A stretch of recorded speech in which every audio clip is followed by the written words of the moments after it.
Espera aí que tá... Pode começar, Paula. E aí eu vou deixar aqui o link para vocês assinarem. Então, boa noite, João. E boa noite para o pessoal que está aqui, né, participando hoje. Boa noite, Paula. Tudo bem? Boa noite. Eu vou fazer assim uma apresentação rápida, e aí os alunos e todos nós continuamos a discussão, né? Eu acho que assim fica bacana. Então, eu quero utilizar essa oportunidade que a gente teve hoje aqui, né, de assistir o filme O Germinal, para falar um pouquinho sobre a gênese do capitalismo moderno e sobre a emergência da sociologia como ciência. Por que eu decidi fazer isso? Porque a discussão do filme foi incorporada às atividades das disciplinas de Sociologia 1 e de Sociologia 2, do primeiro e do segundo período da licenciatura, né? E aí, eu imagino que aqui estão presentes alguns dos discentes dessas turmas, que eu convido para pensar junto essas questões que eu acabei de apontar, e os demais, que são alunos já de outros períodos, né? Alguns são egressos, eu estou percebendo. Então, a gente pode falar um pouquinho sobre isso e explorar em mais detalhes o filme, coisa que eu não vou fazer muito. E que vai ser muito bom ouvir vocês, né? Eu tenho certeza que vocês fazem isso muito bem. Então, esse filme, ele é baseado na obra Germinal, de um escritor chamado Émile Zola, né? Uma obra que foi publicada, escrita em 1885. O Émile Zola, ele conviveu com os mineradores do norte da França, e a obra dele tem como personagem essas pessoas, né, que trabalhavam, trabalhadores de uma mina de extração de carvão ali naquele período, né, no século XIX. E o romance, ele se desenrola em torno de uma família, que é a família do Marais, né? O personagem principal é o Etienne, um jovem que é admitido como trabalhador na mina e que é recebido na casa do Marais pelo próprio e pela família. O livro é uma das principais obras da escola literária conhecida como naturalismo, né? E ele é marcado pela interdiscursividade, ou seja, essa interação entre o discurso do campo literário com o discurso do campo científico. Portanto, eu acho que ele ajuda bastante a gente a pensar essas questões que eu convidei vocês para refletir sobre, né? Que é a gênese do capitalismo moderno, no que diz relação às relações entre capital e trabalho, e a emergência da sociologia como ciência, também no que diz respeito ao modo como os sociólogos clássicos vão abordar essa questão, né? O livro, ele retrata um período marcado pela extrema exploração da força de trabalho na Europa, pela ausência da regulação da jornada de trabalho, dos descansos semanais, do salário mínimo, da proibição do trabalho infantil, do direito de greve, e ele nos dá a chance de observar a precariedade das condições de existência dos trabalhadores das minas, as dificuldades de subsistência, e daí por diante, né? O filme, ele foi dirigido por Claude Berry, em 1993. Nesse momento histórico retratado pelas obras, ocorria um aumento das forças políticas baseadas nas organizações de trabalhadores, e consolidava-se no campo marxista a perspectiva da classe social como chave explicativa para os conflitos sociais e para a evolução social, ou seja, para a transformação social. Olha, isso é muito muito interessante, né? Começa-se a entender que a chave explicativa para a transformação social são os conflitos capital-trabalho, e todas as outras chaves, elas seriam secundárias.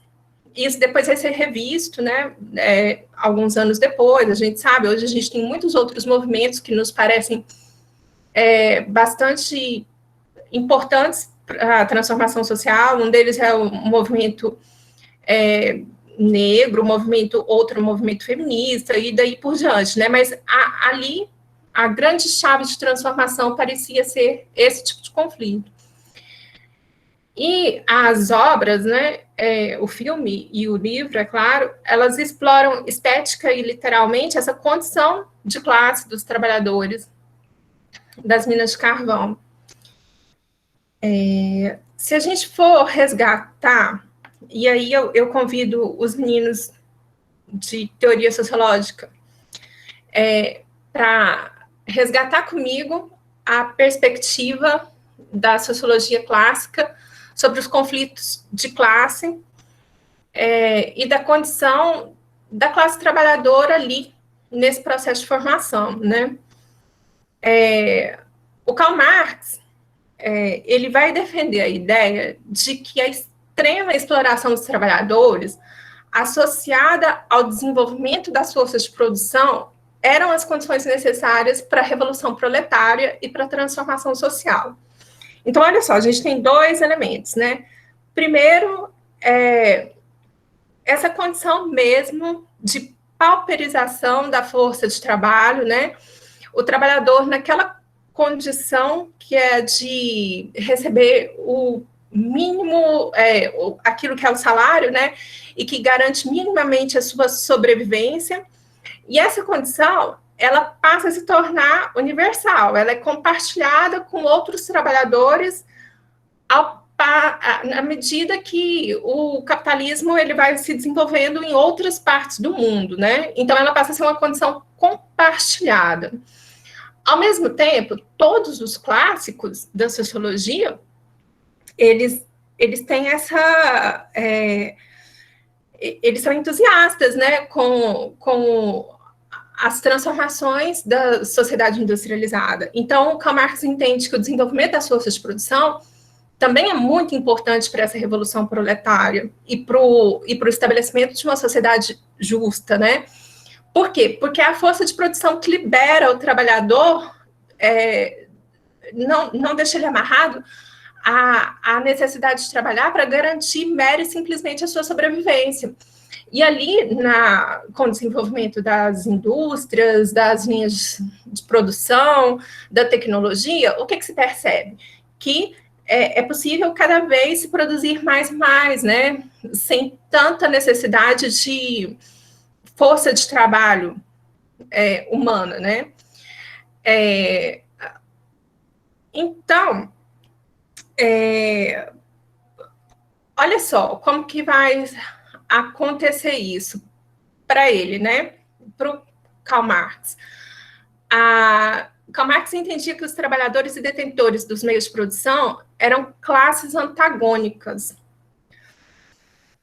Trabalhadores e detentores dos meios de produção, eles possuem relações que se dão por meio da exploração do segundo grupo pelo primeiro.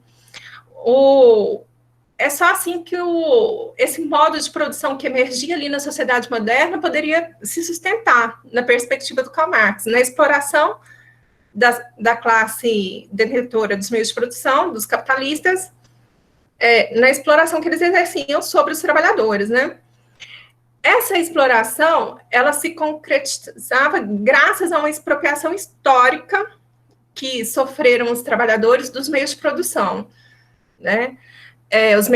Quem que é o trabalhador na sociedade moderna, né? Nessa perspectiva, nós sabemos, né, com o advento da sociedade moderna, essa pessoa que não tem os meios de produção, que ele tem que vender sua força de trabalho para sobreviver. Então, para o Karl Marx, isso é um caldeirão, né? Essa extrema condição de exploração e de pauperismo da classe trabalhadora iria, inevitavelmente, gerar transformação social. Mas aí, se a gente for resgatar outras contribuições que a gente tem na sociologia clássica, né, como do Durkheim, aí a gente vai perceber que a perspectiva do Durkheim é um pouco diferente, né? Ele entende que esse antagonismo entre capital e trabalho, ele era temporário, e que, com o desenvolvimento mais, vamos dizer assim, mais pleno da sociedade industrializada, ele seria mantido em condições aceitáveis que fosse, né? Ele seria regulado. Por quê? Porque dentro daquela perspectiva da sociedade como um fenômeno moral, a sociedade, inevitavelmente, né, a organização social ia ter que criar forças de proteção social para os trabalhadores, direitos e obrigações mais consolidados entre capital e trabalho. Caso contrário, o que se estaria vivendo seria uma sociedade anômica, né, numa perspectiva do Durkheim. E o Weber, por fim, né, o que ele vai pensar sobre tudo isso, né? Ele vai entender que aquela expropriação dos meios de trabalho, que a gente estava falando lá, que era observada pelo Karl Marx, o Weber sempre estava conversando muito com o Karl Marx, né? Aquela expropriação, ela não era algo necessariamente anormal, atípico, né? Mas que era um processo intrínseco da racionalização da sociedade moderna e que expressava o desenvolvimento racional das forças produtivas. Então, isso era necessário dentro desse contexto de... necessário, nem sei se seria essa palavra, mas isso era intrínseco ao desenvolvimento das forças produtivas, né? Mas o Weber, ele está nessa perspectiva liberal, moderada, mas ele também defendeu a proteção social dos grupos mais vulnerabilizados, né? Enfim, esse resgate todo dessa teoria sociológica clássica, né, na forma como esses três autores vão perceber as relações capital-trabalho, eu acho que ele só faz sentido aqui, né, nessa discussão inicial. Por quê? Porque a própria obra, ela dialoga com o campo científico. E Germinal é uma obra que dialoga com o campo científico, é uma obra que dialoga com a biologia, é uma obra que dialoga com a sociologia, com as teorias filosóficas, sociológicas sobre as lutas sociais. E como diz o Giddens, né, a teoria sociológica, ela é marcada por as ciências sociais são marcadas por uma dupla hermenêutica, né? A gente fala sobre a sociedade, e a sociedade também incorpora aquilo que a gente produz e devolve para a gente de algum modo, né? Então, não são só as ciências biológicas que são amplamente necessárias na vida social, né? Então, prova disso é que aí, né, nesse caldeirão de transformações que era o advento da sociedade moderna, a sociologia estava ajudando as pessoas a pensarem essas condições, vamos dizer assim, anômicas, né, de organização do trabalho. E aí a literatura vai expressar isso, né, as obras artísticas, literárias vão ser reflexo desse diálogo com o campo científico, né. Eu acho muito interessante também a forma como o Germinal explora essas questões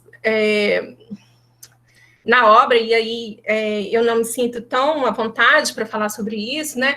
Mas, assim, como que o autor, ele utiliza da literatura, na literatura, do conhecimento biológico para pensar a vida social, né? Para pensar as relações sociais, numa perspectiva que é bastante influenciada pelas ciências físicas e biológicas, pelo positivismo, né? E daí, dentro daquela perspectiva de conversar mesmo, de observar as coisas de forma realista. Então, por exemplo, mudando um pouco, né, saindo um pouco da nossa discussão, ele vai observar as relações afetivas de uma forma muito, vamos dizer assim, crua, né? As relações afetivas não, as relações sexuais. Então, as relações sexuais entre homem e mulher, vocês podem observar no filme, elas não são relações assim marcadas por um romantismo, né? Elas são marcadas muito mais pelo instinto, né? Pela vida dura que estava presente ali.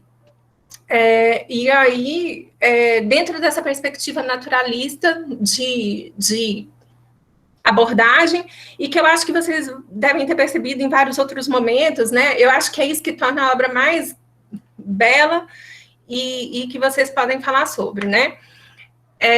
Então, só para retornar na discussão que eu proponho, né, que é esse resgate da teoria sociológica clássica, da conversa que a obra O Germinal tem com o campo científico, e mais especificamente com o campo das ciências sociais, né, da sociologia da época, eu quero fazer uma última observação sobre a forma como os sociólogos clássicos observaram as relações capital-trabalho. Eu acho que todos eles, em alguma medida, acertaram, né, nas interpretações que eles fizeram. Por quê? Porque no século XX, no período posterior àquele que é retratado na obra, né, no livro Germinal, e que depois é apropriado pelo diretor do filme, a Europa vai assistir à emergência da União Soviética e também à instauração e consolidação do estado de bem-estar social. E daí, se a gente for observar com mais atenção, a gente vai notar que o que foi a União Soviética, né? Foi um laboratório social, vamos dizer assim, né? De como que, pelo menos aparentemente, os conflitos entre classes estavam engendrando transformações sociais, né? E uma nova proposta de sociedade. E o estado de bem-estar social, por sua vez, vai ser o quê? Essa coisa que estava reclamando lá o Durkheim, né? Que era a regularização das relações capital-trabalho, né? O desenvolvimento de leis trabalhistas, de sistema de pensões e aposentadorias, enfim, essa coisa toda, né? O compromisso social mais vasto com os grupos mais vulnerabilizados, né? A gente sabe que depois isso tudo vai se desmanchando aos poucos, né? E a União Soviética vai cair, e o estado de bem-estar social também, né, em alguma medida. Mas, então, eu acho que eu vou abrir agora para a nossa discussão, e aí eu acho que os alunos podem comentar melhor essa questão dos detalhes da obra, né, do filme, que eu acho que o filme é ótimo. E aí a gente pode ir trazendo os detalhes, né, e conversando aqui sobre, tá? Eu agradeço os alunos da disciplina minha por terem aparecido, apesar de ser obrigação deles. E aí a gente pode conversar todo mundo junto, tá bom? Uma boa noite, gente.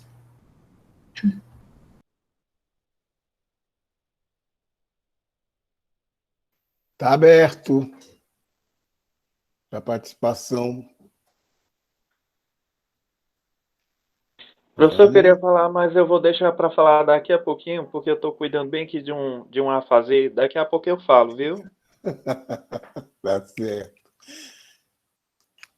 Você tem os seus alunos, o Paulo? Eu teria que ter alguns alunos aqui do curso da disciplina de seminários e também da disciplina da África e Brasil. Mas eu não estou vendo aqui, não. Pessoal, está aberto. Deixa eu ligar o ar aqui que está muito quente.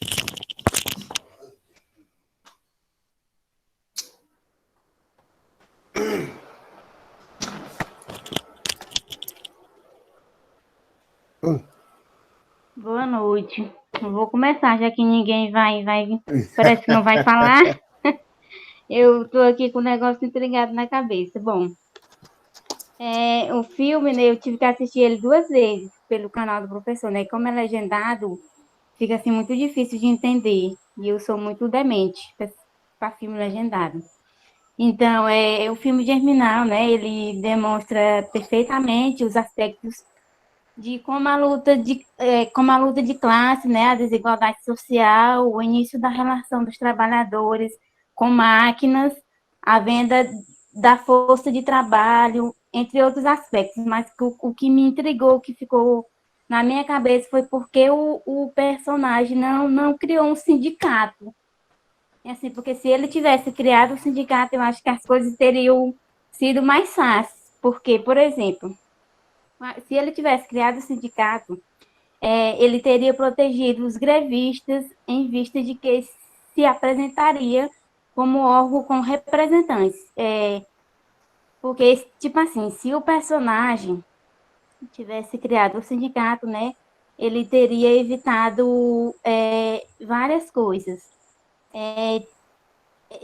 Ele teria evitado tantas mortes que teve, né, tanta violência, porque o professor me deu essa dica. Quando você não souber pronunciar o nome, vá no Google e pesquisa. Só que mesmo assim eu ainda estou com dificuldade de pronunciar o nome do personagem, que é Etienne. Que se ele tivesse criado o sindicato, né, ele não precisaria ter fugido da polícia, né, durante um certo período. E nem teria sido atacado no fim, já que existiria um órgão para sua defesa.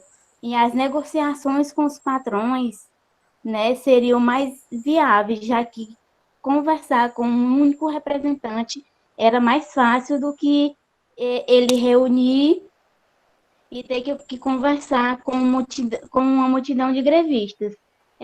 Ele teria, né, melhorias de condições de trabalho, de fixação e regulamentação da profissão, e também seriam possíveis, além de outras reivindicações, como o fim do trabalho infantil e, com certeza, a revolta da população poderia ter sido controlada, né, com a criação do sindicato. Eu acho que teria mais ordem, e ele teria evitado várias mortes e tanta violência, né, que foi vista no filme. Aí eu não sei se porque naquela época as coisas eram muito mais difíceis e talvez, não sei, talvez as coisas eram mais difíceis e ele não teve essa de criar um sindicato, das coisas terem mais ordem. E era tudo ali na coisa da violência. E eu não gosto de filme de época. Não gostei do filme, mas tive essas observações que eu acho que se ele tivesse criado o sindicato, ele teria mais facilidade de resolver as coisas, os conflitos que tiveram, né, ali. É isso, gente. Não sei se ficou bem claro o que eu queria falar.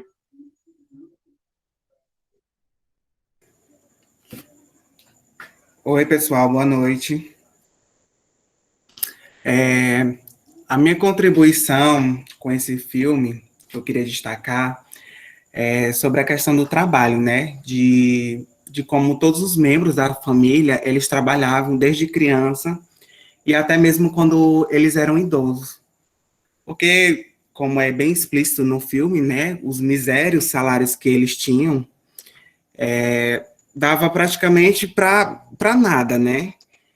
E um ponto que eu achei muito interessante também é que quando acontece alguma morte, eles necessariamente precisam substituir rapidamente um membro deles que foi perdido, né?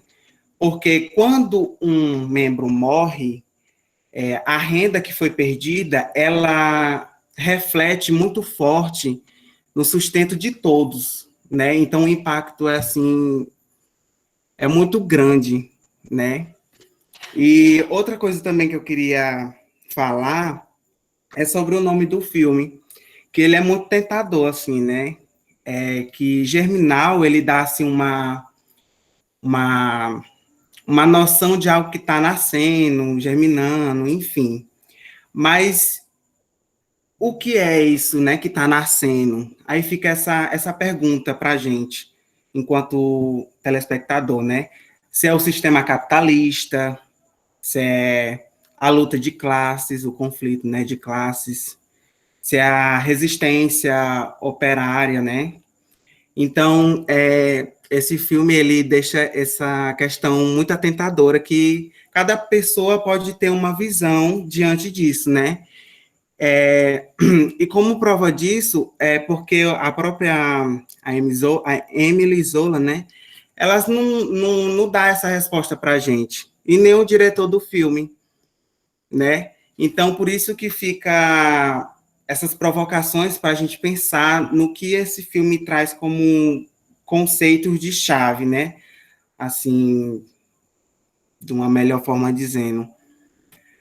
Como também ele retrata muito, né, para a gente repensar de vários aspectos a sobrevivência humana, né, principalmente naquela época. Então, era isso que eu queria ressaltar.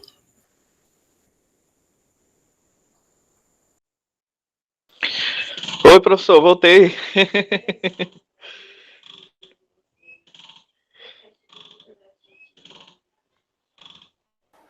Fala, Albeira. Posso dizer, né, professor? Pode. É porque eu fiquei esperando assim, ô gente. Será que o professor me ouviu? Eu vou aparecer dessa vez, viu? É porque hoje eu tô com vontade de aparecer mesmo. Mas no bom sentido, viu? É muito interessante. Bom, primeiramente, boa noite a todos. Muito prazer. Meu nome é Albiratã. Eu vejo uma reflexão. Deixa eu ver o que foi que aconteceu. Eu vejo uma reflexão. Nós vemos como todo texto, ele é a reflexão da alma do escritor. E nós vemos durante a narração do texto daquele personagem que, diga-se de passagem, é o único homem bonito da história, porque sinceramente o resto é tudo muito feio, na minha opinião. Ele escreve um texto que tem um contexto escatológico, mas por que ele contém um contexto escatológico, perdão? É um contexto escatológico porque ele vê a classe dele reproduzida nas gerações vindouras. Quando ele fala que ele enxerga uma semente a germinar, cujo título é o título do livro, Germinal, do livro e do filme. Quando ele diz no texto, e ele está fazendo a leitura do texto, que ele enxerga uma semente germinando e frutificando, produzindo frutos, isso é como se fosse uma visão futurística das próximas gerações que, por assim dizer, ganhariam seus devidos direitos diante da classe trabalhística. Uma obra muito interessante também que nós poderíamos introduzir nesse contexto é a obra de Paulo Freire, patrono da educação, aquela obra Pedagogia do Oprimido. E ele faz uma pergunta, não é retórica. O que é necessário que o oprimido faça para que ele deixe de ser oprimido? Aí logo em seguida vem a resposta. Para que o oprimido deixe de ser oprimido, ele tem que se reconhecer na sua condição de oprimido e ele tem que desejar se libertar do opressor. Então nós vemos uma realidade muito palpável no filme, que é uma realidade assombrosa. Inclusive existe uma cena que eu acredito que passou desapercebida por todos, mas que eu gosto de observar os minuciosos detalhes. Nós vemos uma cena em que existem dois galos brigando. Eu não sei se vocês se lembram dessa cena. E o pessoal está assistindo ali como se aquilo fosse uma diversão. Nada é colocado no filme por acaso. Existe uma contextualização. Aquela briga, aquela disputa entre os dois galos simboliza a luta constante entre a classe trabalhística e os maus patrões. Nada é colocado no filme por acaso. Tudo tem um contexto simbólico. Vai partir da interpretação de cada um. Mas eu não quero falar mais, não, porque senão eu vou demorar mais tempo. Eu só queria agradecer pela oportunidade. Muito obrigado.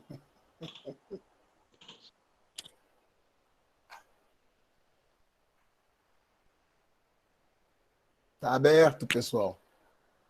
Aproveitem.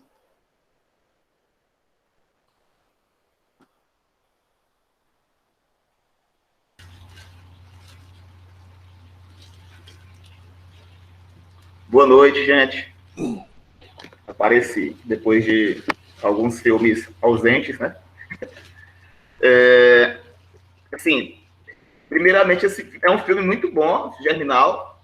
Eu já tinha assistido, tive que reassistir, tive que baixar, né? Porque às vezes a transmissão pelo Meet não é muito boa. Embora hoje tenha sido muito boa, né? A transmissão.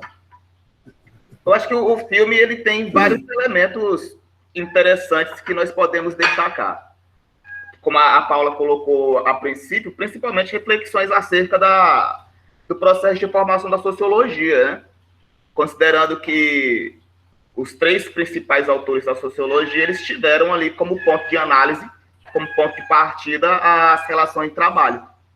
O trabalho como um elemento de coesão ou de organização da sociedade. Um outro elemento é a importância da literatura. É uma das coisas que mais me chamam a atenção, né? Que é a importância da literatura para as reflexões sociológicas. Nós observamos ali que o autor ele está destacando ali no final do século XVII o processo de organização daquilo que viria a ser as organizações sindicais. Porque nós não temos ainda o sindicato institucionalizado, mas já existem grupos de trabalhadores se organizando, buscando reivindicar melhores condições de trabalho e melhores condições salariais. É muito comum, ao longo do filme, você ver citações sobre a Internacional, né? A Internacional. Aquela tentativa de negociar com o patrão. E aí nós observamos ali que naquele período ali da história do capitalismo, o capitalismo ele já está se modernizando, mas a França, a Inglaterra já está muito bem industrializada, mas a gente observa que a França ela ainda está ali inserida no contexto de exploração de carvão. E as minas de carvão, elas foram um dos principais meios de trabalho durante o processo de formação do capitalismo. As rendas de trabalho, a jornada de trabalho, ela era exaustiva, crianças trabalhavam, mulheres trabalhavam, exatamente por isso que quando um morre, já tem que ser substituído. Por quê? Porque a remuneração ela era muito baixa. Né? Então, um trabalhador a menos, uma família com um trabalhador a menos, significa dizer menos comida. Mas também tinha aquele outro elemento. Por exemplo, nós trazemos um pouquinho para a contemporaneidade acerca da pandemia. O que nós sempre ouvimos falar por parte do governante? A economia não pode parar. A economia não pode parar. É como se a economia estivesse acima da vida dos indivíduos. Ou seja, morreu um operário, rapidamente ele precisa ser substituído, porque a vida não pode parar. Então, essa ideia de problematizar ali, já desde o começo, o nome do filme, né? Germinal, de germinar, algo está nascendo. O que está nascendo ali? Poderíamos pensar. Uma classe proletária com consciência de classe, que está reivindicando aquilo que lhe é seu por direito, o pão. Aí me lembra de um livro, e aí tem alguns autores que estão escrevendo nesse momento sobre o trabalho, né? Marx está escrevendo, mas os anarquistas também estão escrevendo bastante. Você tem um livro do Kropotkin, por exemplo, chamado A Conquista do Pão. E eles estão falando bastante disso. Né? Olha, nós precisamos comer pão todo dia. Nós queremos comer pão todo dia. A condição de vida do proletariado ali, no momento do enfrentamento, por exemplo, antes, o sofrimento da mulher e como as mulheres também estiveram à frente das revoluções. E aí me faz lembrar um pouco da Revolução Russa ali. Porque quando nós temos o massacre no Kremlin, né, no Domingo Sangrento, quem lidera o movimento, quem vai para frente são mulheres, né? São mulheres com suas crianças lá na Rússia, né? E só para encerrar minha fala por enquanto, a cena tem o cara que sabota lá a mina, né? Era muito comum no século XVIII isso na Inglaterra, o movimento ludista, né? O movimento ludita fazia isso. Vamos negociar com o patrão, não deu nada, vamos quebrar a fábrica. E ele me lembrou muito, eu não sei se é forçar, eu não sei se os colegas tiveram essa mesma visão, mas ele lembra muito o Lenin. A forma dele, a barba dele, é muito parecido, o formato do rosto, do chapéu, lembra muito o Lenin. Então, assim, embora a obra tenha se passado 40, quase 50 anos antes da Revolução Russa, mas na direção do filme, né, nessa adaptação para o cinema, eu penso que o autor, ele fez essa, como se fosse uma brincadeira, assim, ó, vamos dar algumas características a personagens importantes da história, principalmente principalmente dentro do contexto das organizações proletárias, né? Para começo é isso. Muito obrigado, gente.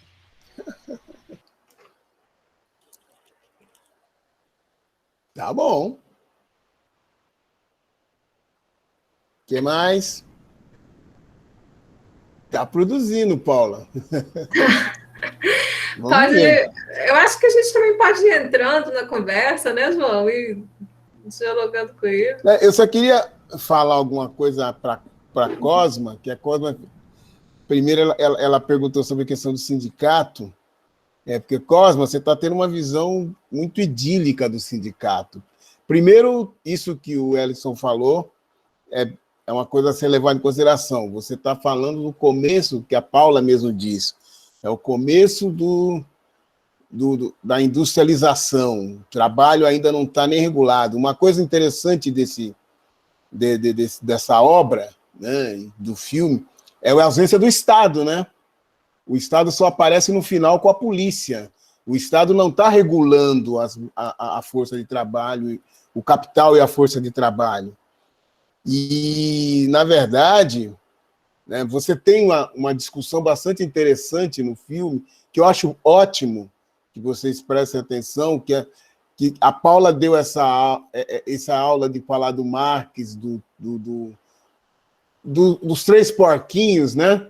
Da sociologia, Marx, Weber e Durkheim, né? Só que ali eles estão mostrando o marxismo e o anarquismo, né? O libertário, que é aquele cara que está na mesa lá, que eu acho interessante o Ellison achar que ele está lembrando o Lenin, mas ele está fazendo uma referência ao anarquismo. E é interessante, porque o que ele está. Quando se fala da Internacional, era a proposta de organização da classe trabalhadora, né? Então não tinha nada, né? E quando ele fala no Germinal, é o que está surgindo, né? Quando o rapaz está indo embora, ele está levando o germe para que aquilo que não conseguiu ainda nascer ali vai germinar num outro local. Agora, quando eu estava ouvindo você, o Cosme, eu lembrei, no Brasil, na década de 70, nós tivemos uma... Primeiro, a gente já tinha o sindicato antes no regime militar, só que o sindicato era proibido fazer greve, né? E aí nós tivemos a grande greve no ABC, comandada pelo Lula, e o resultado disso, eles ficaram 90 dias parados. Nesse filme, eles ficam 3 meses, né, parados, que eu acho uma coisa fantástica, sem nenhuma garantia. Eu me lembro que na década de 70, hoje não se fala muito, tinha muito, era fundo de greve, né? Que eles faziam greve e depois você pedia com dinheiro para a população para poder bancar, porque o operário fazendo greve ele não recebe salário. Tem isso também. Então você tinha um fundo de greve que a gente fazia, aí as pessoas davam dinheiro. Eu tenho até um negócio aqui que eu comprei deve estar num dos livros desse, que era bônus, né? Você comprava um bônus, que era um papel com algum desenho, alguma coisa, você comprava para poder bancar a alimentação dos trabalhadores. E o Lula acabou sendo preso na greve de 80, né? De 78, não me lembro. O Lula foi preso.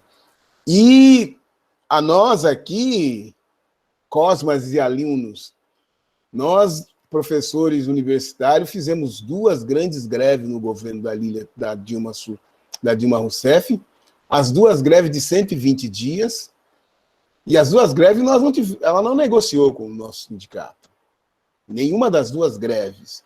Né? A primeira greve a gente acabou porque ela fez um acordo com uma ala menor da nossa categoria, que só tinham 3 universidades, e o Andes ele tem 60, ela fez um acordo com as 3 universidades, o Andes acabou recuando, e depois, na outra, ela não fez nada. Depois de 120 dias, nós voltamos. Então, o sindicato ele é muito importante, mas ele não é a solução de todos os males da vida. Né? A relação é muito mais complexa. Né? Você tem uma coisa que eu acho muito interessante nesse trabalho é a questão da classe trabalhadora. Né? Você tem divisões no meio da classe. A gente viu lá, trabalhadores fura a greve. Né? E guerra, briga, agressões. Né? Então, eu acho um filme bastante didático e pedagógico. Né? Eu gostei muito, Paula. E eu até errei, porque eu devia começar às 3h30. Só que eu ainda tinha uma outra reunião, falei, então eu vou começar às 4 para terminar às 6. Nada, ele tem 2 horas e 40 minutos. Só que eu cortei a parte do letreiro, né? Mas ele é muito bom, muito bom. E só para explicar para o Rafael e para todo mundo que o filme foi bem projetado, porque agora eu percebi que eu posso fazer uma coisa. Ao invés de eu ficar baixando o filme e colocando no meu computador para exibir, eu estou colocando no meu canal do YouTube e eu transmito pelo YouTube. Então, fica direto. Né? E aí vai ficar lá no meu canal. Quem quiser assiste, se não quiser, tudo bem. Né? E aí a transmissão vai ser melhor. Ou eu passo o filme direto do YouTube, ou eu vou passar direto do Netflix, que é possível, né? Então, por enquanto, vai dar. Se o filme tiver, por exemplo, no Amazon, já não é possível. Aí eu teria que baixar e fazer essa mesma coisa. Né? Enquanto for possível, uma semana o filme pode ficar no YouTube e o YouTube não tira. Né? Eu tenho alguns filmes que estão aqui no meu canal, que eu já tinha feito isso um certo tempo, que estão lá, é a coisa que as pessoas mais assistem, mas quem quiser pode ir lá e assistir depois, que o filme está inteiro lá.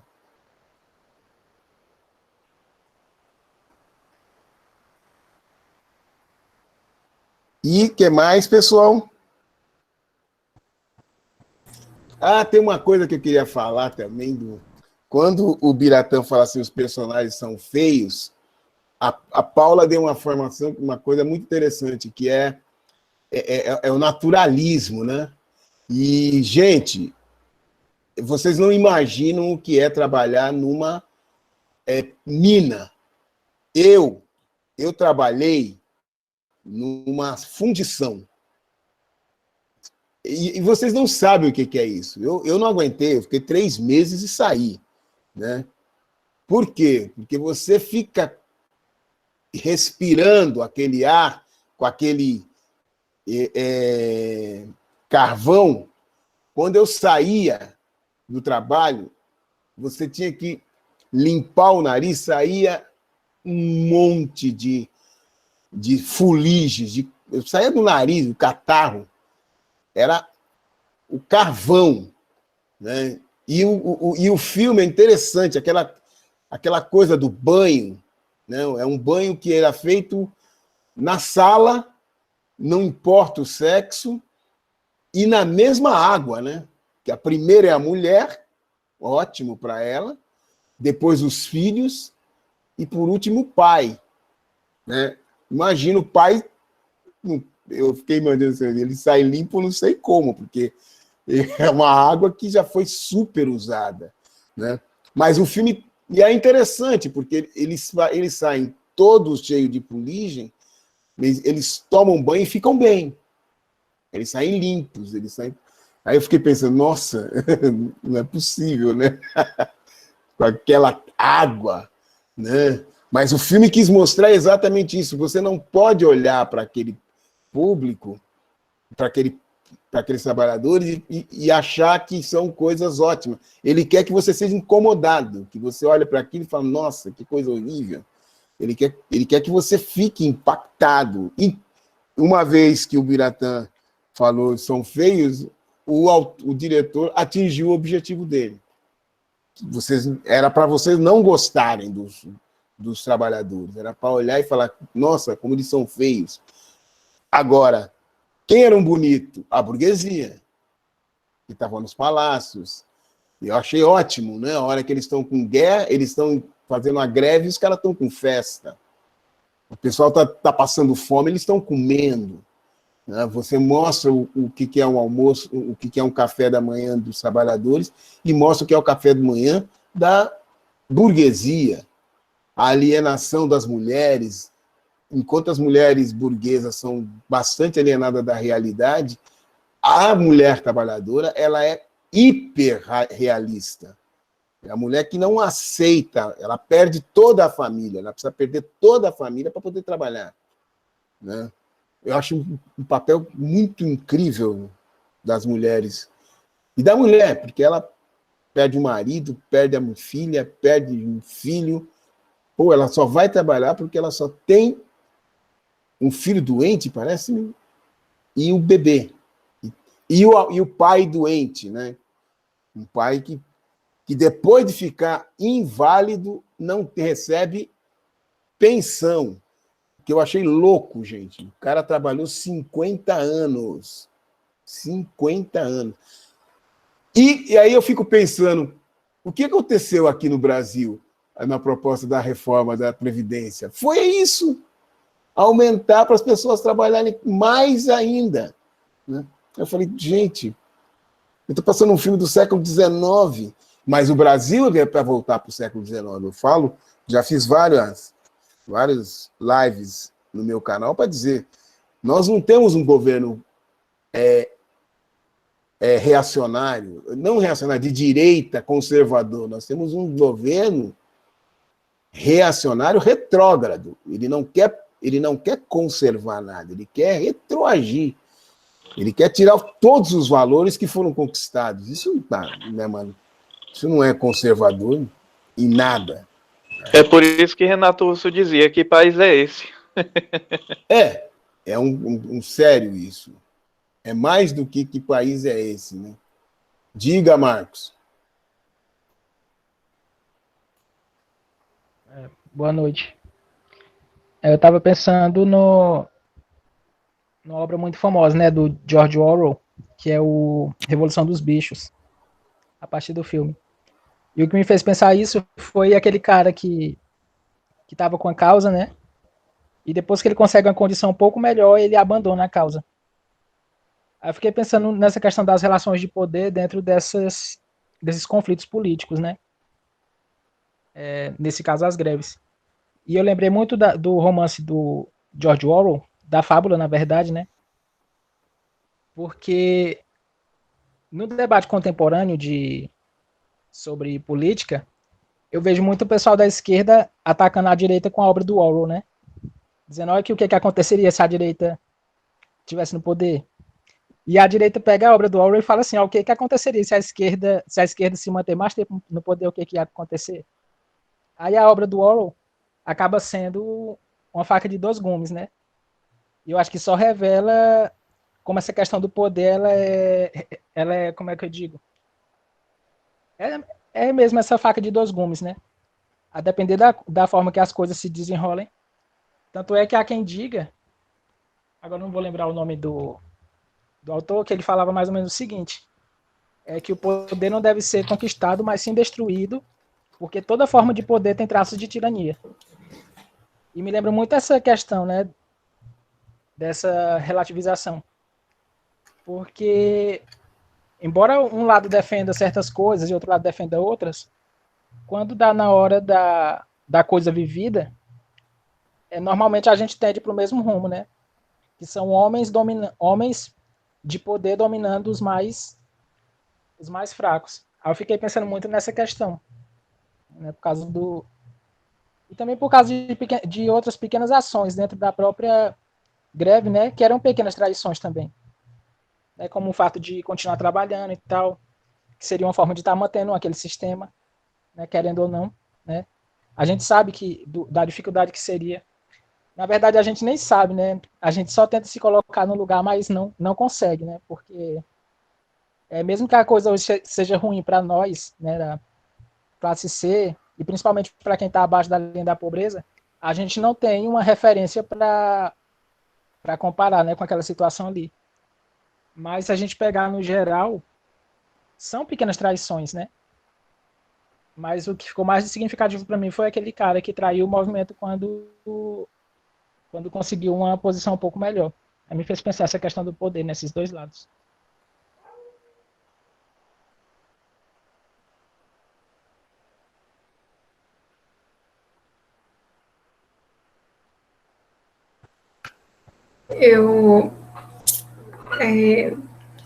Bem, deixa eu comentar um pouquinho, né, que a Giovana falou e os demais, né? Bem, então, em relação à participação da Giovana, é isso que foi colocado mesmo, né? A gente não está falando de um momento em que os movimentos sociais eles estão institucionalizados, não é isso, né? E outra coisa que eu acho bastante importante de colocar é o seguinte, para a gente observar como que isso também ilumina um pouco a nossa condição atual no Brasil, porque o que acontece? Nós também temos vários movimentos sociais que não são institucionalizados, não estão na forma de sindicatos, então isso não seriam movimentos sociais, né? Então, assim, e uma coisa que eu acho, e que isso sempre tem algo a dizer sobre a organização social. Se os movimentos sociais estão menos institucionalizados, tem um motivo. É porque o Estado, como disse o João, só apareceu no final para mostrar as armas, para exercer força, né? Então, tem um motivo muito claro para isso. E aí, tem uma coisa que eu acho, considerando o que o Caio falou, né? Ele falou assim, que impactou muito ele aquela imagem em que um trabalhador morre e quase a única preocupação dentro de uma abordagem bem realista, né? É o quê? É você colocar outro trabalhador no lugar daquele que morreu, né? Ou seja, qual que é o valor que tem ali a vida daquele trabalhador, né? Ele em si não parece ser um valor, né? E aí eu acho que outra coisa que é interessante a gente observar é como nesse período de emergência, né, da sociedade industrializada, há muita herança ainda da sociedade feudal e da servidão. Então, assim, o trabalho, ele não está regulado, o mundo feudal, ele ainda está meio misturado com o mundo moderno, né? O trabalho não está regulado, a dimensão da separação entre a vida privada e ela não está muito separada também. Por que eu estou chamando atenção para isso? A cena do banho que o João falou, né? Naquela cena, você está vendo ali que não existe muito essa questão da vida privada, né? Todo mundo toma banho no mesmo cômodo, né? O que era muito comum no mundo medieval e que vai começar a mudar nos grupos dos estratos superiores. A burguesia começa a desenvolver, né, essa questão da intimidade, porque ela vai ter condições até materiais para desenvolver a intimidade, mas os trabalhadores que estão ali em condições mais cruas, não, a vida deles ainda está muito misturada, né? E para a gente pensar como isso ilumina, mais uma vez, a nossa condição social também hoje, né? Como que é muito mais complicada essa questão de você ter espaços de intimidade privados a depender do extrato social do qual você participa, né? Você ter um quarto separado, vários cômodos numa casa, né? Essa coisa toda. Eu acho que vale a pena pensar nesse sentido, né? O que o João falou é muito importante.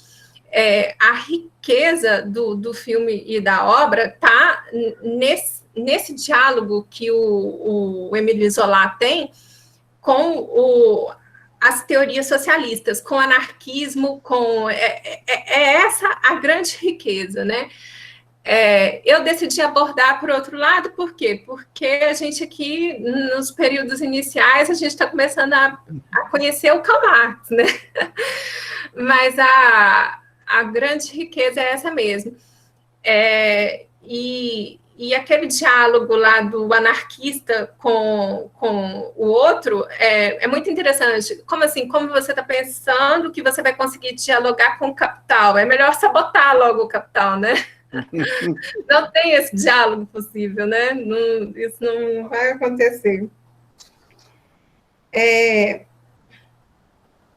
Enfim, só para a gente conversar, para a gente ter alguma troca, né, dentro do que foi colocado.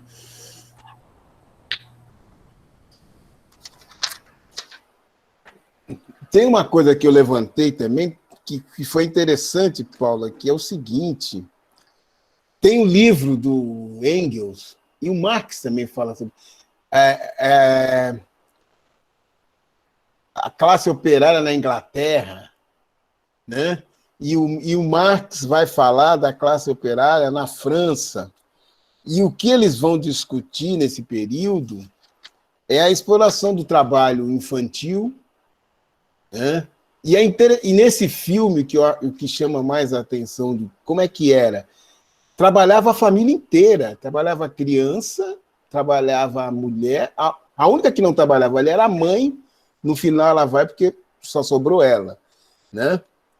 Mas só trabalhavam todo mundo, e até o velho. E no final a mulher fala, né? Olha, meu filho, ele está agora sem condições de trabalhar, ele está comendo demais, mas daqui 4 anos ele já vai entrar para o trabalho. Então você imagina que ele vai, com 5 anos, ele vai estar trabalhando. Ou seja, não há perspectiva de educação. Essa criança, aquele pessoal, o Marx, ele vai dizer. Por que ele vai falar que são proletariado? Porque ele só tem a prole.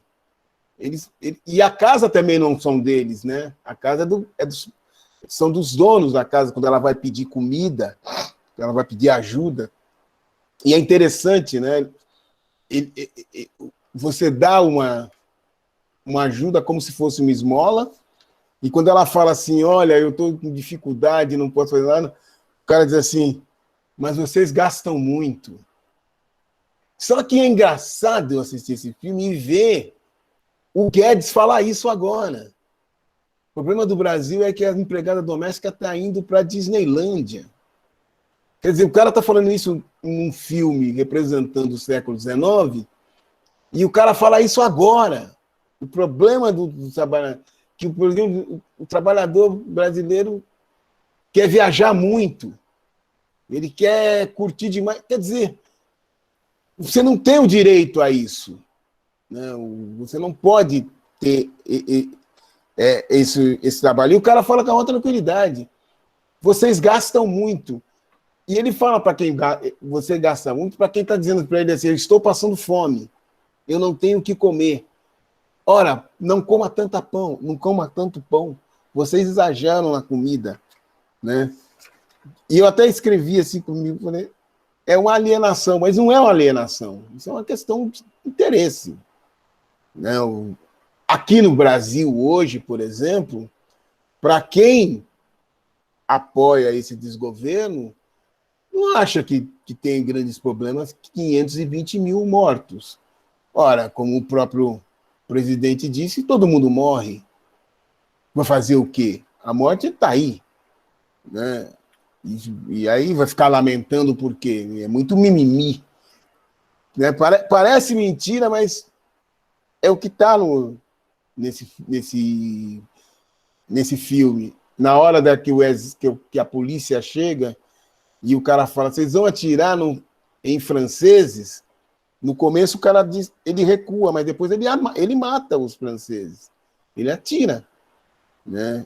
E o pior do filme, é um filme muito tragédia, né? Muito tragédia, aquelas mortes, né? Até ele quebra a mulher pela morte.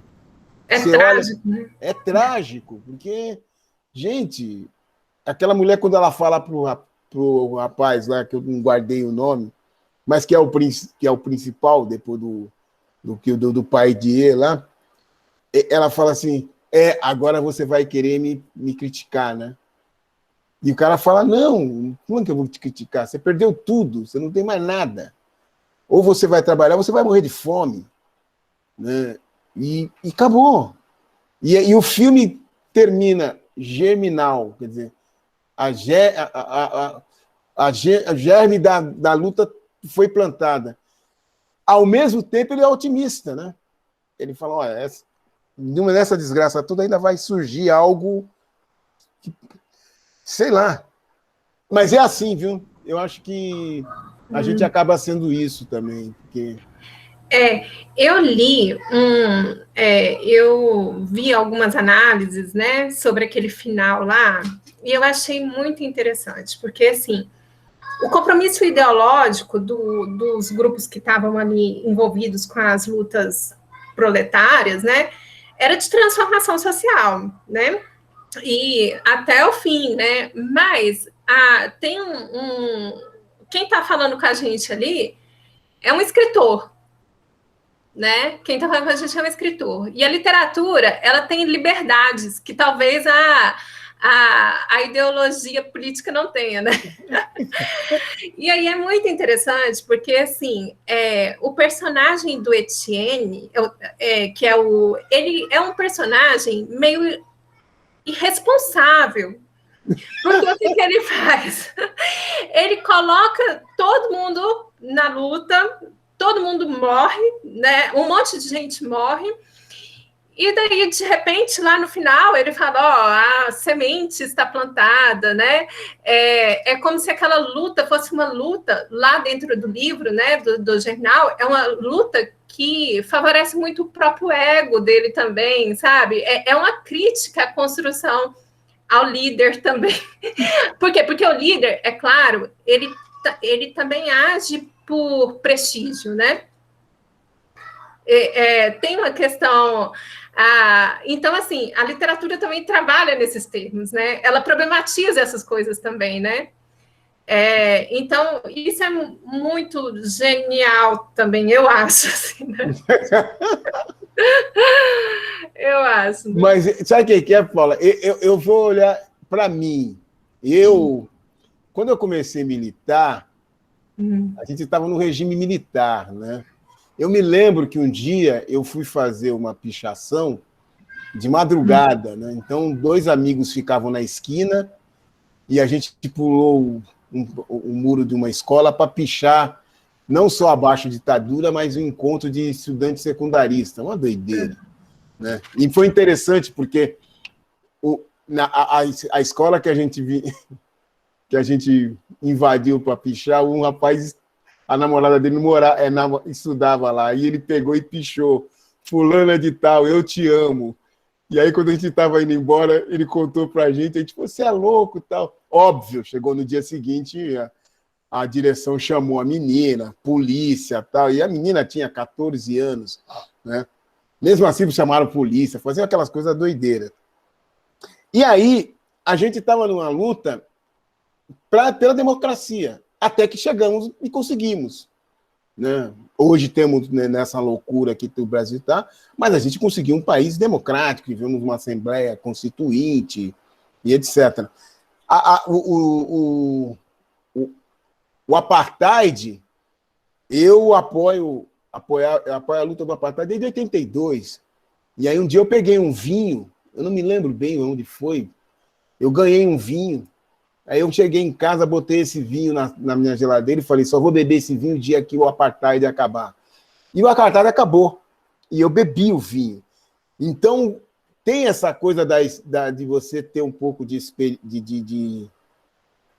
otimismo, sei lá, você está numa situação meio complicada, mas você luta para que vai chegar numa coisa melhor, né?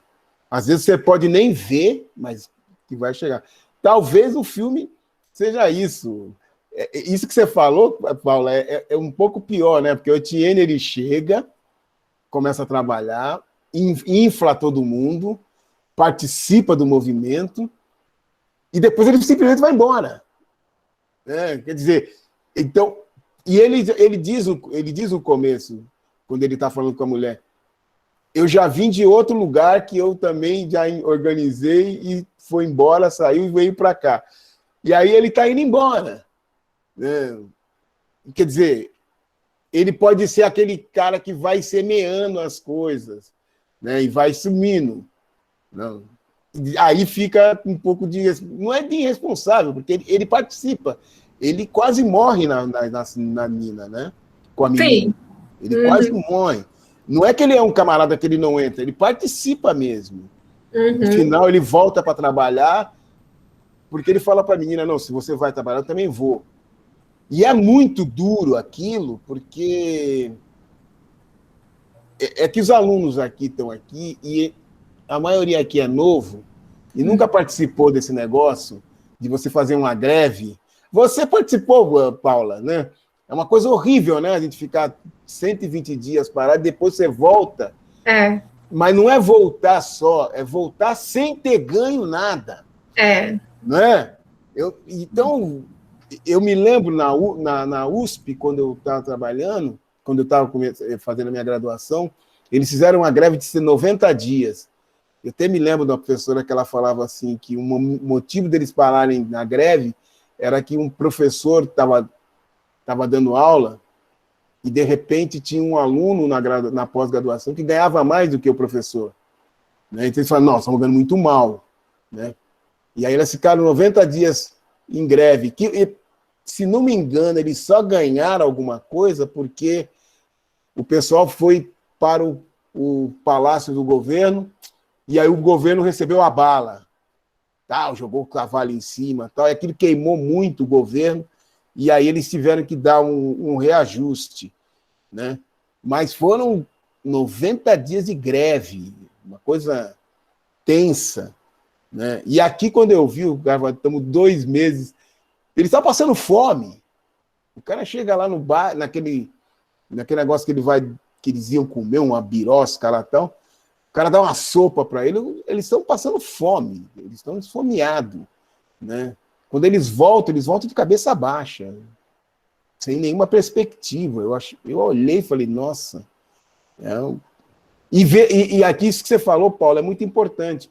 Hoje, a classe trabalhadora europeia é a que tem a melhor condição. Né? Pô, uma vez eu estava no Rio de Janeiro e encontrei um cara, ele era holandês ou alemão. E falava português, olha só. E aí, conversando com ele, eu cheguei e falei, pô, mas o que você faz? O cara, ele era metalúrgico. E ele pegou, eu falei, você é metalúrgico? Ele falou, e você está fazendo o quê? Eu falei, não, estou de férias. Um operário europeu, ele ganha para pegar um avião e vir para o Brasil e passar férias. Para nós, isso é impensável. Mas o que eu posso falar? O governo norte-americano, agora, o Biden, estava dando $600. O Trump foi obrigado a dar $1.000. O nosso governo deu R$600 que não dá... Dividido por 5 dá quanto isso daí, sei lá? Quanto é que dá? 60 reais? 60 dólares, né? 60 vezes 5 dá 600. E isso, enquanto o governo norte-americano dá $1.000, o governo brasileiro dá 50 dólares. E hoje dá menos do que isso. 120 dólares. Não, 120 dólares vezes 5. É isso mesmo. Então, veja você, que doideira, né? Não tem parâmetros para ver isso daí. É muito... E é pior que os alunos veem, olha, não, é o século XIX. Mas, olha, nós não estamos melhor que isso, não. Não estamos. Nós temos ainda o MST com o outro, que eles têm uma... As pessoas vão fazendo ocupação de terra. Você precisa dar dinheiro para os caras poderem comer. Você passa nas estradas, você vê o acampamento do MST, gente. E vai lá, não tem luz, não tem nada. Não tem água encanada, não tem nada. Nossa, de quanto? De 1.500? Não, ele não pode ter falado isso. Se ele falou que... Falou isso na ONU. Ele disse que o auxílio emergencial brasileiro correspondia a 1.500 dólares. Mas nem se disser que o cara recebeu tudo. Não tem... Pois é. Ele não tem compromisso nenhum com o que ele fala, né? Ele não tem compromisso. Ele não fala... Ele fala para o pessoal que o apoia. Ele não fala para a gente. É isso mesmo. E aí a gente vai fazer o quê? Então, mas só para deixar claro, assim, não estou falando que o movimento social não tenha sido importante para os ganhos posteriores, né, em termos de proteção social e direitos trabalhistas. Foi fundamental, né? O que eu estou falando é que a literatura, ela dá essas possibilidades, né, de você interpretar de diferentes formas, né? E eu acho isso muito interessante porque aquela personagem feminina, ela vai fazendo isso o tempo todo, né? Ela vai perguntando para ele fala assim, olha, se eu fosse você, eu estaria envergonhada. Ela fala uma coisa assim para ele, não é? Ela fala uma coisa desse jeito, né? Eu acho muito interessante. Outra coisa que eu acho bem bacana, que vocês chamaram a atenção aqui, é para esse espaço que... E você chamou a atenção, né, João? Para o modo como ele articula no filme. Eu não me lembro se é articulado desse jeito no livro, mas, assim, eu li o livro, mas já tem muito tempo. Como ele articula as personagens femininas, né? Realmente é uma coisa muito interessante. Eu estava até comentando com o João que quando eu mesma fiz a proposta desse filme para a disciplina Sociologia do Trabalho, né? E daí, eu acho que... E daí eu fiquei assim, um pouco desanimada. Eu pensei assim, poxa, essa perspectiva clássica de abordagem do trabalho, né? Do movimento totalmente... Justamente por quê? Porque geralmente a mulher está apagada nesses espaços, né? E aí, quando eu fui assistir o filme, eu tive uma sensação bem diferente dessa que a Giovana falou. É uma obra extremamente comovente, né? Assim, linda, né? E de fato tem todos esses aspectos que você está falando, né, João? O movimento operário realmente hoje tenta se resgatar essas lideranças feministas, né, que sempre estiveram presentes, né? Mas de fato isso ficou muito apagado. Mas assim é um filme maravilhoso, né? A obra do Zola também. Gente, aquela parte que fala sobre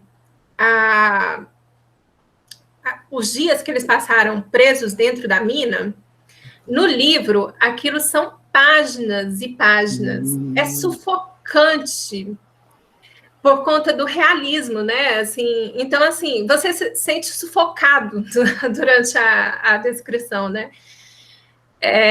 Então, assim, vale muito a pena a gente se apropriar dessa herança cultural que a gente tem, né, em forma de literatura, e que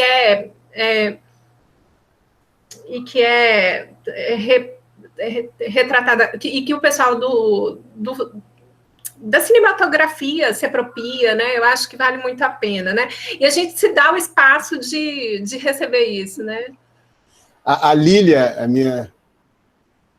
orientadora, né? Ela foi orientadora do mestrado, doutorado.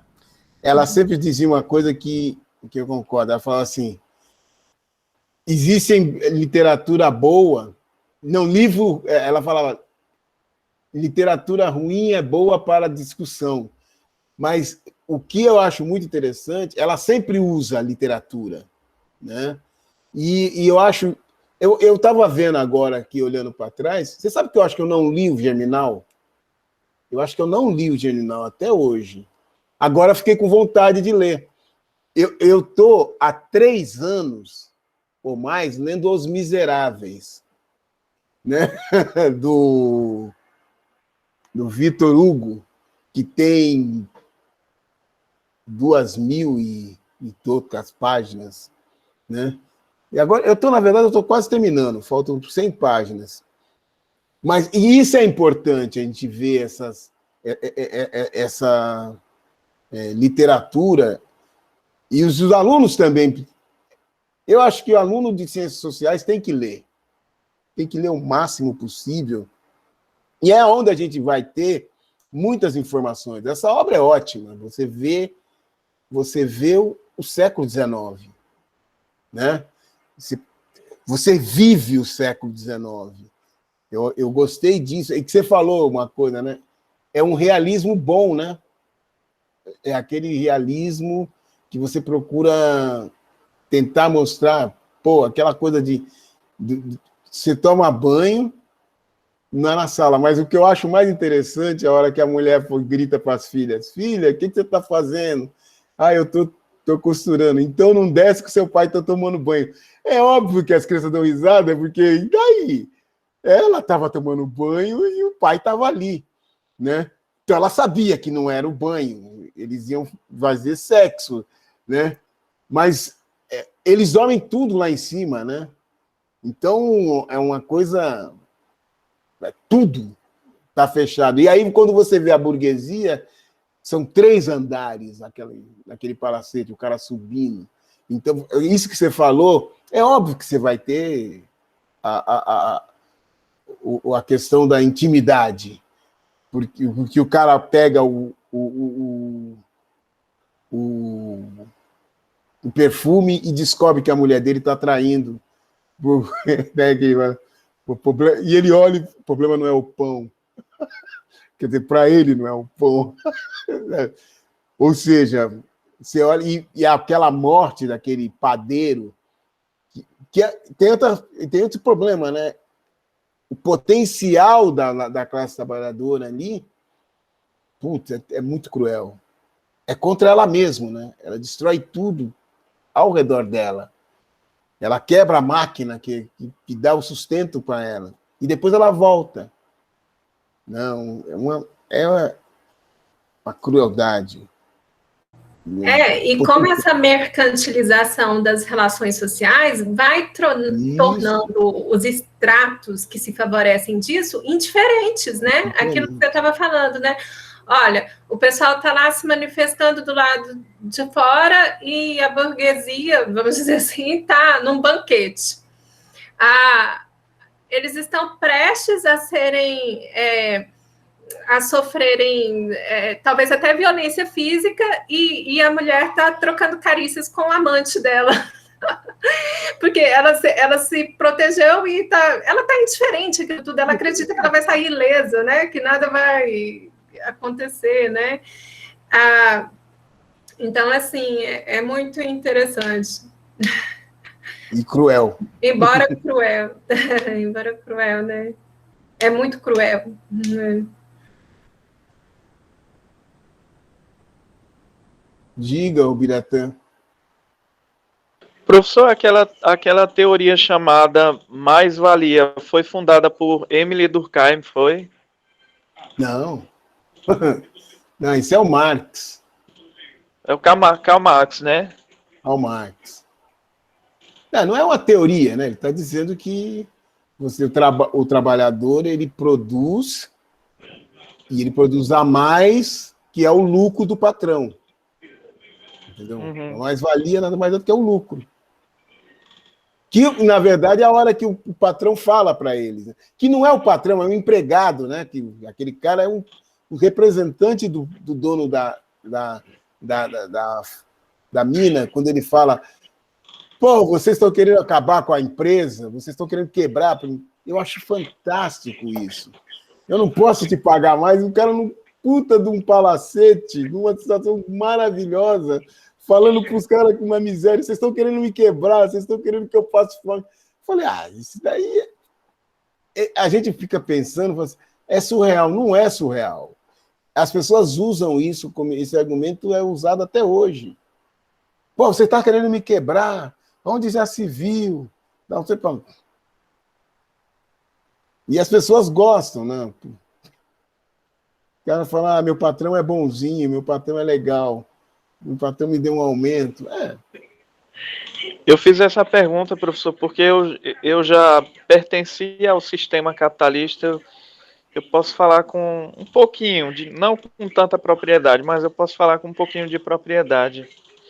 Que eu fiquei 1 ano e 6 meses numa determinada empresa, eu ganhava um salário bruto de R$ 530 por mês.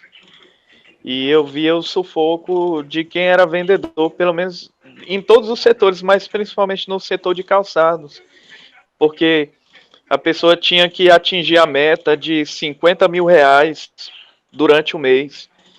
E a cada R$ 1.000, o vendedor tinha somente 3%, tinha direito a 3% do salário. Vê se pode um negócio desse. 3% do salário. Essa é uma realidade do sistema capitalista que a gente vive, né? Essa realidade vai ser muito difícil para sair. Mas tem uma coisa, né? O mundo não foi sempre capitalista. A sociedade não foi. A Paula lembrou aí do período feudal, né? Nós tivemos períodos anteriores. O capitalismo é mais uma forma de produção. Pode vir a surgir outra, sei lá qual. O socialismo veio, mas não conseguiu. Né? O que tinha na União Soviética não era um socialismo real. Né? E a pessoa fala assim, não era um socialismo. Segundo dizem no final, que o pessoal falava, era uma economia planificada. Né? Agora, não é sempre, não é só isso. Agora, eu não espero ver uma nova forma de produção. Eu não tenho essa, eu não tenho essa esperança. Quem sabe vocês, alunos, tenham, que são mais novos do que eu. Né, Paula? Eles podem ter. Quando eu era mais nova, era muito comum as pessoas ainda acreditarem que isso ia acontecer, né? Agora a gente já trabalha de outro jeito, né, João? Não, eu desisti. Não tenho mais tempo para isso. Não quer dizer que eu não estou acomodado com isso, mas... É claro. Sabe, é uma situação que está longe do que eu quero. Diga, Marcos. Não, é que vocês falando aí do cara no palacete, né, reclamando que não pode aumentar salário, que vai... Salário não, né? Pagar uma coisinha a mais, porque vai morrer de fome e tal. Eu lembrei do lobby dos juízes, que é o lobby que tem mais constância, né, no Brasil. São os caras que mais vão lá reclamar, os que têm mais consistência, né? Que dizem que vão morrer de fome, que o dinheiro não está dando, né? Os juízes. E normalmente eles são atendidos, né? Aí eu faço esse contraponto com esse paralelo com a questão do trabalhador comum, né? O trabalhador que ganha aí de um salário mínimo para baixo, né? Que é a maioria. Esse trabalhador, ele não pode, como você bem falou, não pode ir na Disney, né? Não pode Não pode passar lá 3, 4 anos juntando dinheiro para ir na Disney, mas o juiz pode reclamar que o dinheiro não está dando, né? Que aí é plausível, né? E normalmente tem os direitos atendidos. Então, fica estranho, né? Porque fica parecendo que é um peso e duas medidas, né? Para o trabalhador não pode, e para o cara que já ganha 20, 30 mil, 40 mil, pode. Isso é uma realidade da nossa sociedade. Isso é um fato. Você tem uma sociedade desigual, e as pessoas brigam mesmo. A gente vê isso da mulher lá. Os caras vão fazer greve e ela fala assim: não podemos suspender o almoço, né? Que ela queria dar para o rapaz que era o amante dela, que ia casar com uma outra pessoa. Tinha que dar o almoço. E os caras estão passando fome. Então, mas e daí? Que importa isso? Né? Essa realidade, ela é muito dicotômica, e se você não tiver consciência, você fica... Apesar de que eu não sei se é consciência, né? Porque chega uma hora que você não olha muito para diferenças dessas coisas, não. Não olha, não. Eu vejo, por exemplo, filhos de empregada doméstica que têm empregadas e tratam a empregada doméstica igual ao patrão da mãe dele que tratava antes, né? Porque você incorpora certos valores, aí é complicado, essas coisas tem que ter uma questão de conscientização muito profunda, que não é muito fácil ter. Diga, Biratã. Não, só essa questão da desigualdade entre as classes sociais, a gente vê também, até mesmo entre as criancinhas, né? Uma criancinha começa o diálogo querendo instigar a outra, dizendo: ah, meu pai é médico. Ah, isso aí não é nada não, meu pai é advogado. Ah, isso aí não é nada não, meu pai é o prefeito da cidade. Então sempre vai haver essa disputa entre posições sociais. Mas só para dar uma contribuição para vocês, não é que sempre vai acontecendo. O da Mata tem um texto que é clássico, que ele fala, você sabe com quem está falando, né? O Brasil, a gente é a sociedade do que você sabe do que você está falando, a gente se impõe, né? Você nunca se sente por igual. Nos Estados Unidos é quem você pensa que é. Então, veja a diferença. A pessoa vai crescer em cima, você fala, quem você pensa que é? Você se coloca como igual, enquanto que aqui não. Aqui você sabe o que você está falando? Eu, por exemplo, eu chego no aeroporto. Uma vez eu cheguei lá e mostrei minha carteirinha de professor. Aí a menina pegou e falou assim: isso não é documento. Eu falei: por quê? Você está dizendo que você não acredita no governo brasileiro? Aí ela ficou assim, eu falei: minha filha, olha aí no seu e-mail, na sua internet, que isso daí é um documento oficial. Só que já tinha alguém vendo. E aí o cara viu e falou: não, deixa. Mas eu fiz isso porque eu sou professor universitário. É uma coisa complicada, entendeu? Se fosse um trabalhador lá, o cara ia abaixar a cabeça. Ia dizer: sim, o que eu posso fazer no lugar? Então, aqui, é um problema da sociedade brasileira. Eu sei que se eu for discriminado, se a polícia me parar e falar: eu sou professor universitário, o cara vai parar e vai pensar 2, 3 vezes, né? Dele chegar e eu falar que eu sou um trabalhador, vou levar um tapa na cara. É uma realidade, e aí é uma coisa que... Então você tem que falar: não, você sabe o que você está falando? Ao invés de dizer isso, você fala: eu sou professor universitário, da Federal. Opa, então não vamos mexer com esse cara, porque se mexer vai dar problema, porque ele é funcionário federal e aí a Polícia Federal pode entrar. E aí eu entrei dentro do círculo da sociedade.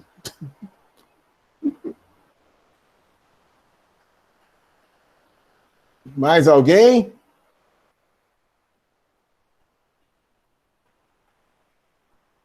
Paula, Então, acho que a gente já pode, né? Valeu! Nossa, foi muito bom. E olha, Paula foi um recorde hoje. Espero que todo mundo tenha colocado o nome, que eu vou ligar lá para Palmas para ver. Esse daqui eu não estou colocando nem para receber de certificado, mas eu vou colocar no certificado esses filmes. Né? E nesse mês aqui, a programação vai ser sempre aos sábados, para dar oportunidade para aquelas 2 turmas que eu dou aula na quarta-feira poderem assistir o filme. O próximo filme é o Quixote, A Lei do Mais Fraco, vai ser debatido pelo Marcos. Esse filme é terrível. É um filme brasileiro violento, da década né? de 80, né? E do Hector Babenco. Eu tenho um amigo que fez um bico lá nesse filme, deu um maior problema, porque ele fez um bico. Eu vou rever esse filme, porque eu falei para todo mundo que até hoje eu não lembro de ter visto ele, mas todo mundo fala que ele está na hora de ele estar reprimindo o pessoal na FEBEM, né?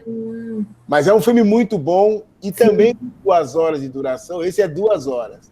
Então a gente vai começar às 4 horas novamente.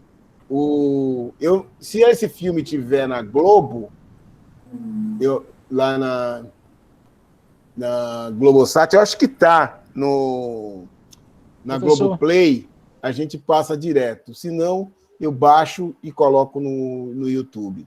Mas eu acho que está na Globoplay.